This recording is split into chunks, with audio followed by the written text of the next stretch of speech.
Hello বন্ধুরা, কেমন আছো? আলপনা ব্লগ থেকে তোমাদের সবাইকে স্বাগত। এই যে দেখো, আমি আর ছেলে বেরিয়েছিলাম, সেটাই তোমাদের সঙ্গে শেয়ার করছি। এইটা হলো গ্যাঞ্জেস জুট। এই যে দেখো, গ্যাঞ্জেস জুটের গেট এটা। এই মিলেই আমার হাজব্যান্ড সার্ভিস করে। তো এই রাস্তাটা যাচ্ছে ত্রিবেণী স্টেশনের ওদিকে। ছেলেকে বলেছিলাম, বিকালবেলা গা কাপড় ধুয়ে বসেছিলাম, যে ভালো লাগছে না বাবু, একটু নিয়ে যাবি?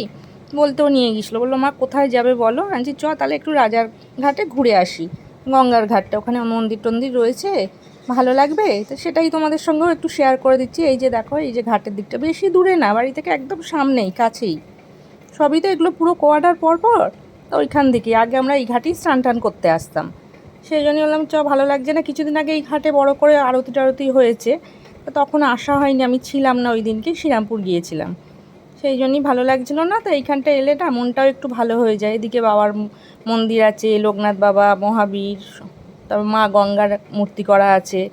এই যে গঙ্গার ঘাটটা, ঘাটে একটু ভাবলাম নামি, নেমে। আর এই ঘাটটা এত সুন্দর, খোলামেলা, পরিষ্কার।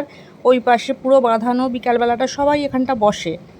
এই পাশে একটা অশ্বত্থ গাছ আছে, খুব সুন্দর। তাই আমি একটুখানি নেমে গেলাম। এখন ভাটা ছিল, জলটা ওই জন্য নিচে, জোয়ার হলে এই সিঁড়িগুলোর ওপরে জল থাকে। আর ওই যে গঙ্গার ওপারটা দেখা যাচ্ছে, এদিককার গঙ্গাটা যেন এরকম মানে সরু, কিন্তু এই গঙ্গায় যখন হাওড়া ব্রিজ হয়ে, মানে হাওড়া ব্রিজের নিচ থেকে আমার বাপের বাড়ির ওদিকে গেছে, ওই দিকটা অনেক চওড়া হয়ে গেছে। মানে বাবুঘাট থেকে যে জাহাজ ফাহাজগুলো যাচ্ছে, সেটা আমার বাপের বাড়ির ওই দিক দিয়ে, মানে একদিকটা হাওড়া জেলা পড়ছে, একদিকটা 24 পরগনা পড়ে যাচ্ছে ওই দিকটা। আর এই দিকটা দেখো, এপার থেকে ওপারটা ভালোই পরিষ্কার বোঝা যায়।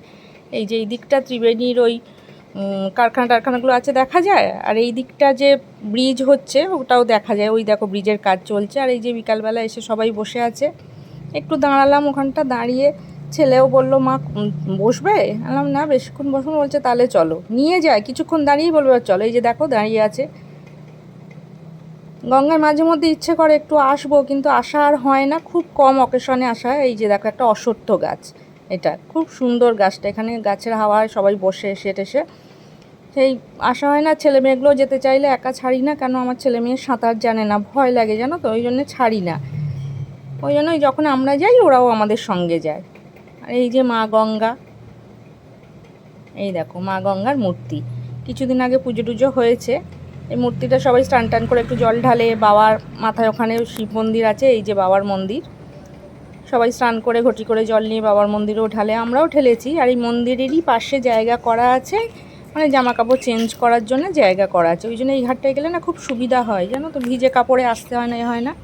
ওই দেখো, রাধাকৃষ্ণের মন্দির আছে ওখানে। আর এইদিকে বাবা মহাবীরের মন্দির রয়েছে, আর পাশে লোকনাথ বাবার মন্দির। কিন্তু রাধাকৃষ্ণটা আমি দেখাতে পারবো না, কারণ ওখানে ভিডিও করা অ্যালাউ নেই। সেই জন্যই ঢুকেছিলাম, কিন্তু নিজেরা দর্শন করে বেরিয়ে এসেছিলাম। আর এই যে দেখো, শিবলিঙ্গ করা রয়েছে এখানে, এই যে। আর বৈশাখ মাস চলছে এখন, ওপরে ঝাড়া বাঁধা হয়েছে, সেই সবাই জল টল দেয়। আর এইখানটা অনেকটা জায়গা, খোলামেলা জায়গা। ওই যে প্রোগ্রাম হয়, এই যে আশ্রমের এবার লোকনাথ বাবার আসছে, 19শে জ্যৈষ্ঠ লোকনাথ বাবার উৎসব আছে। ওই দিনকে সব এখানে ভোগ টোগ খাওয়ানো হয়, হয়। এই যে মহাবীরের মন্দিরটা, মহাবীরের মন্দিরের বাইরে এরকম মার্বেল দিয়ে মহাবীরের সব ফটোগুলো লাগানো আছে। আর এই যে ভেতরে বাবা মহাবীরের মূর্তি করা রয়েছে, পুজো টুজো করে সবাই। বেশ ভালো লাগে এইখানটা, জানো তো। কিছুক্ষণ দাঁড়ালাম, বেশ ভালো লাগছিল। তোমরাও দেখো, আমি আশা করি তোমাদেরও ভালো লাগবে। আর প্লিজ, ভালো লাগলে আমার চ্যানেলটা একটু সাবস্ক্রাইব করে বেলটা প্রেস করে দিও, যাতে পরের ভিডিও নোটিফিকেশানটা তোমাদের কাছে পৌঁছে যায়। একটু লাইক করো, কমেন্ট করো, একটু বন্ধুবান্ধবদের মধ্যে শেয়ার করে দিও। আর এই যে দেখো, লোকনাথ বাবার মন্দির। এখানে বাবার শিব রয়েছে, শিবলিঙ্গ আর কি, শিব রয়েছে। এই যে বাবার মূর্তি, পাশে একটা মায়ের ফটোকে সুন্দর করে শাড়ি টাড়ি পরিয়ে। ঠিক আছে, তাহলে আজকের মতো আসলাম। সবাই ভালো থেকো, টাটা।